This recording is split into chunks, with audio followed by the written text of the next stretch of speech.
Today I'm making probably, arguably, one of the best desserts / puddings in the world. It is. I'm making a salted caramel chocolate tart.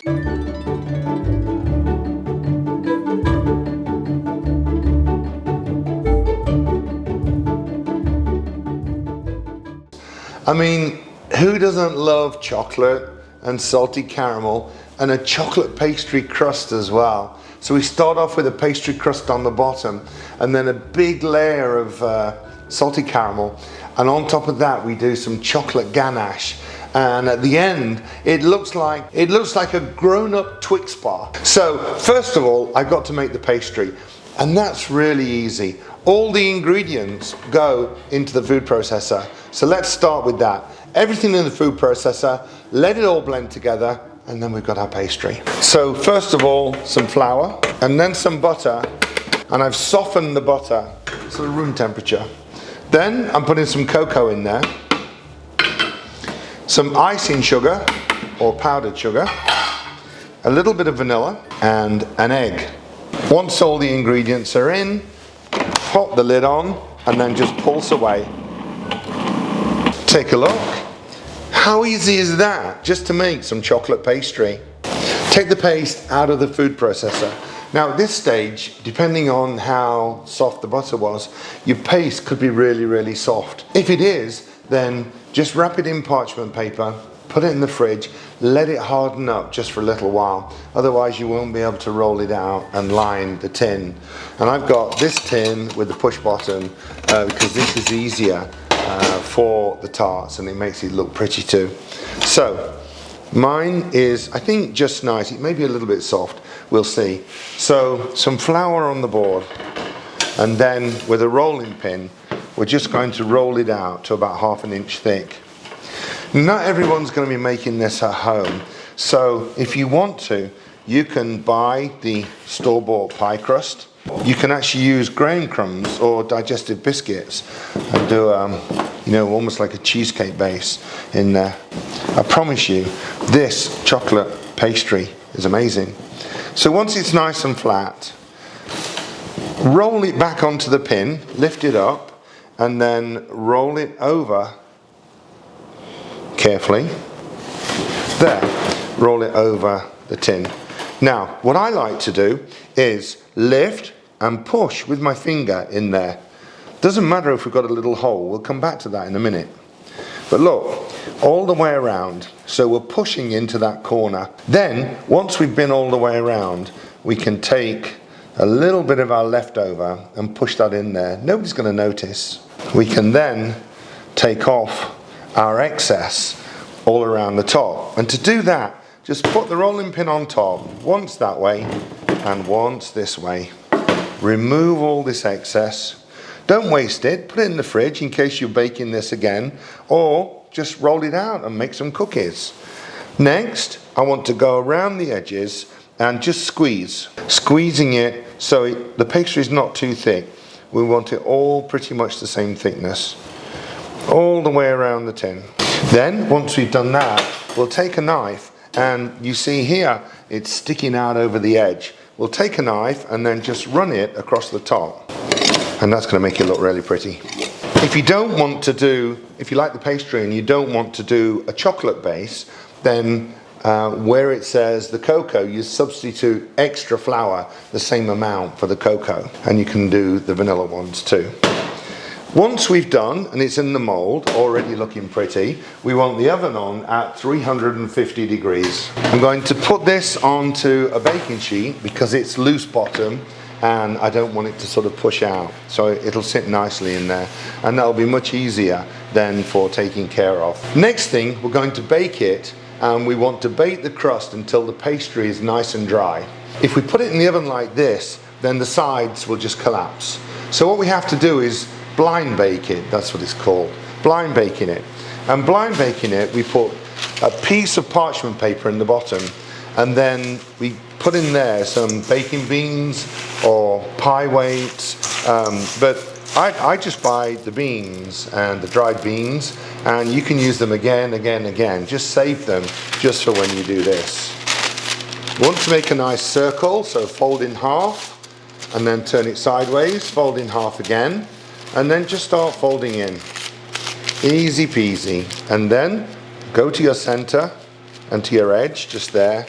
And then we're going a little bit wider because I want it to come up the sides too. So make a nice circle, sits in the bottom.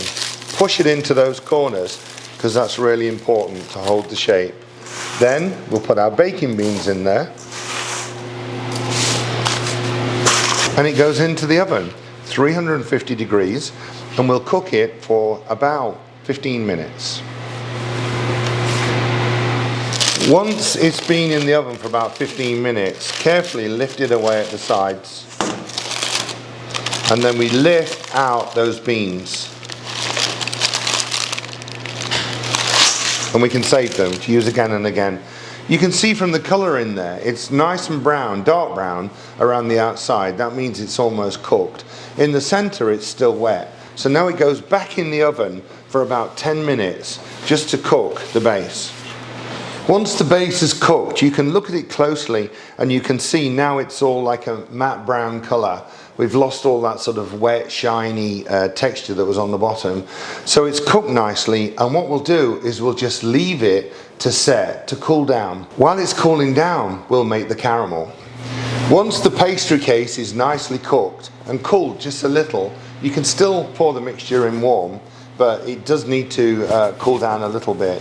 We're going to make our salted caramel sauce, and I've got some sugar that I put into a pan and some water, and I've got some corn syrup too.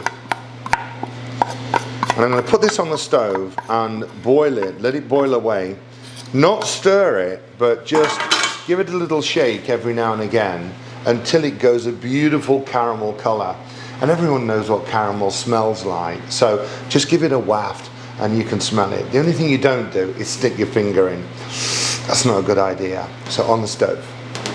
Once it starts boiling, just every now and again give it a little shake like that. Be careful not to splash yourself. Don't be tempted to put a whisk in there or something, because that causes the sugar to crystallize and you get these crunchy bits, which is not nice at all. It takes about 8 to 10 minutes for it to start to go caramel in colour. Don't walk away and leave it because it will burn. And then also you need to make sure you've got the other ingredients ready, because as soon as we've got that caramel, which is pretty close, we're going to add all the other ingredients, and that stops the caramel cooking. Now we can add the cream, but be careful because it will start boiling and you don't want that steam burning you. Then we can add the butter. Then we add the mascarpone and the salt, salted caramel. Give it a stir and keep stirring it until all the butter's melted. And don't be tempted to dip your finger in. Let the caramel cool down just a little bit, and then you can pour it into the chocolate tartlet. Oh, that looks amazing.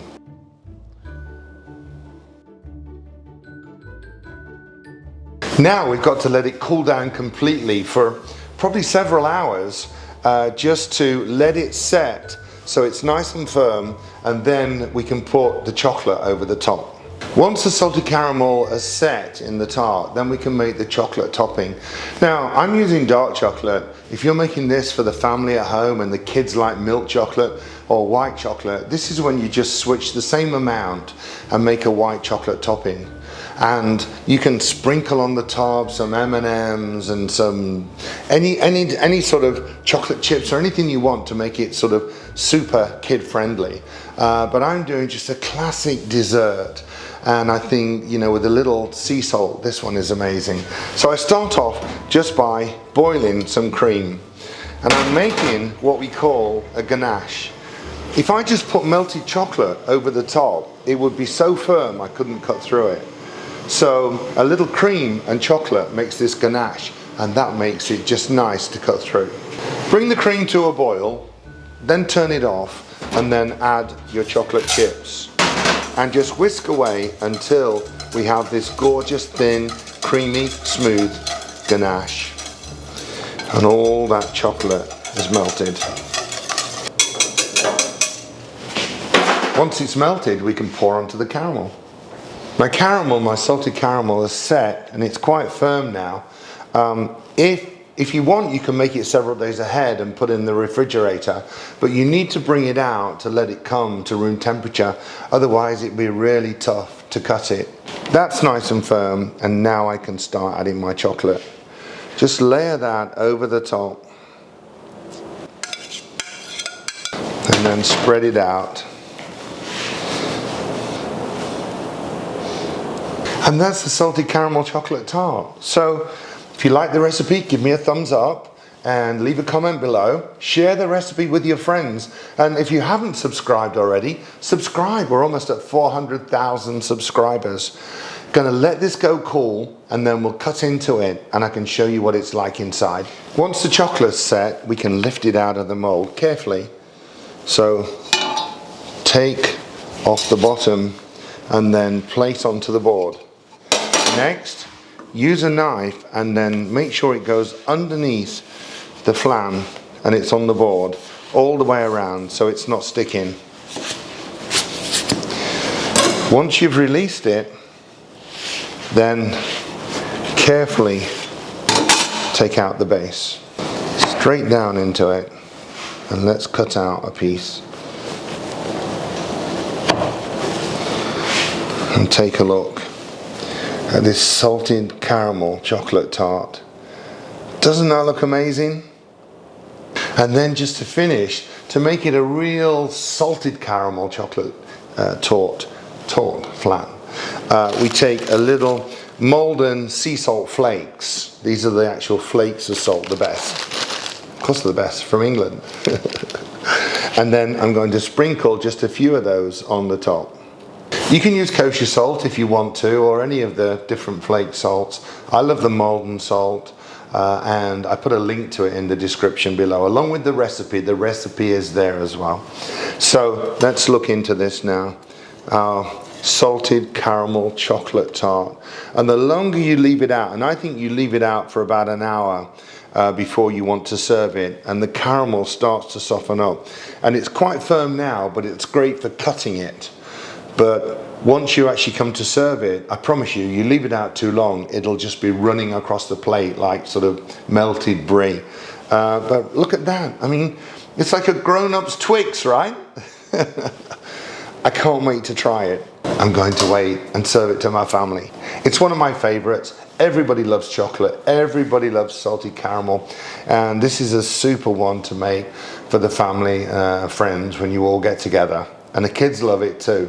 So hope you make this one at home. Hope you like the recipe. As I said, give me a thumbs up, subscribe, leave a comment below, and I'll see you again soon.